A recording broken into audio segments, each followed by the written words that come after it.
The rain always brought the memories back, memories of loss she could never escape. And now it was bringing danger too.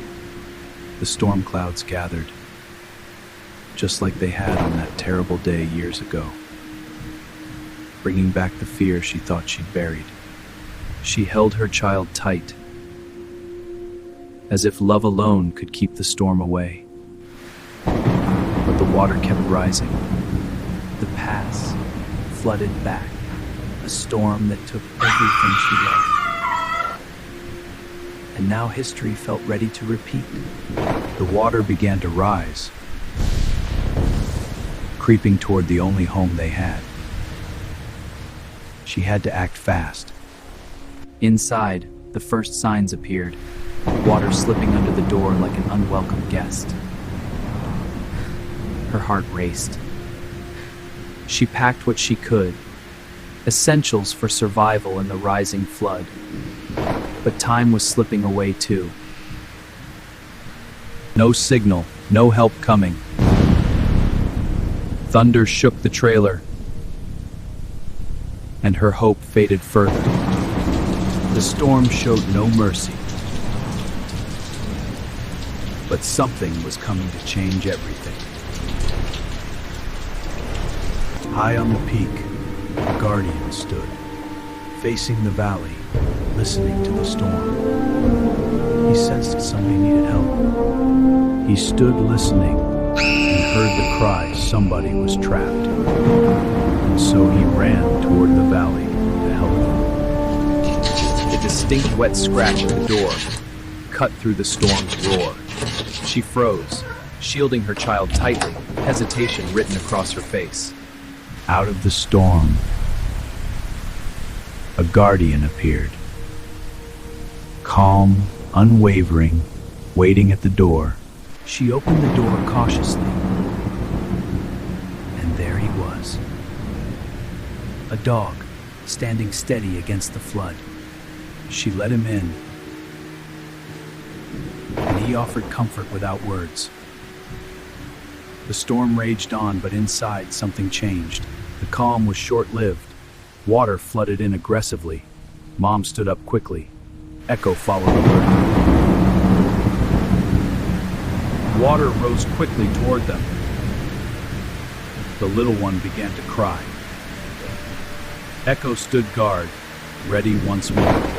Echo barked sharply, nudging her urgently toward safety.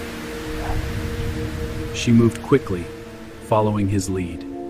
She moved quickly, scooping her child, following his lead.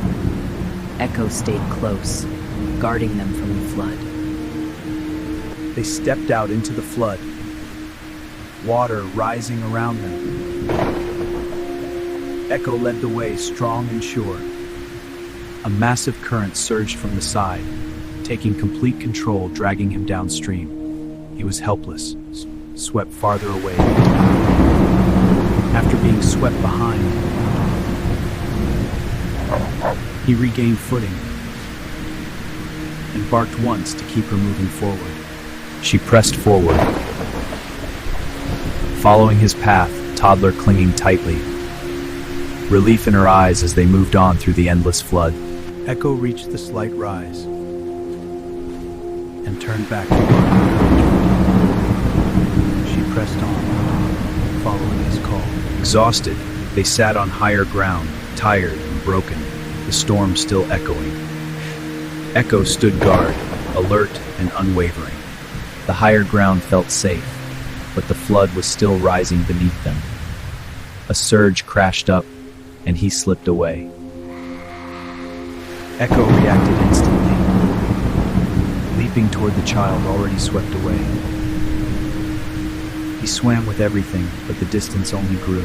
Echo swam hard against the current, eyes locked on the struggling child. But the distance only grew.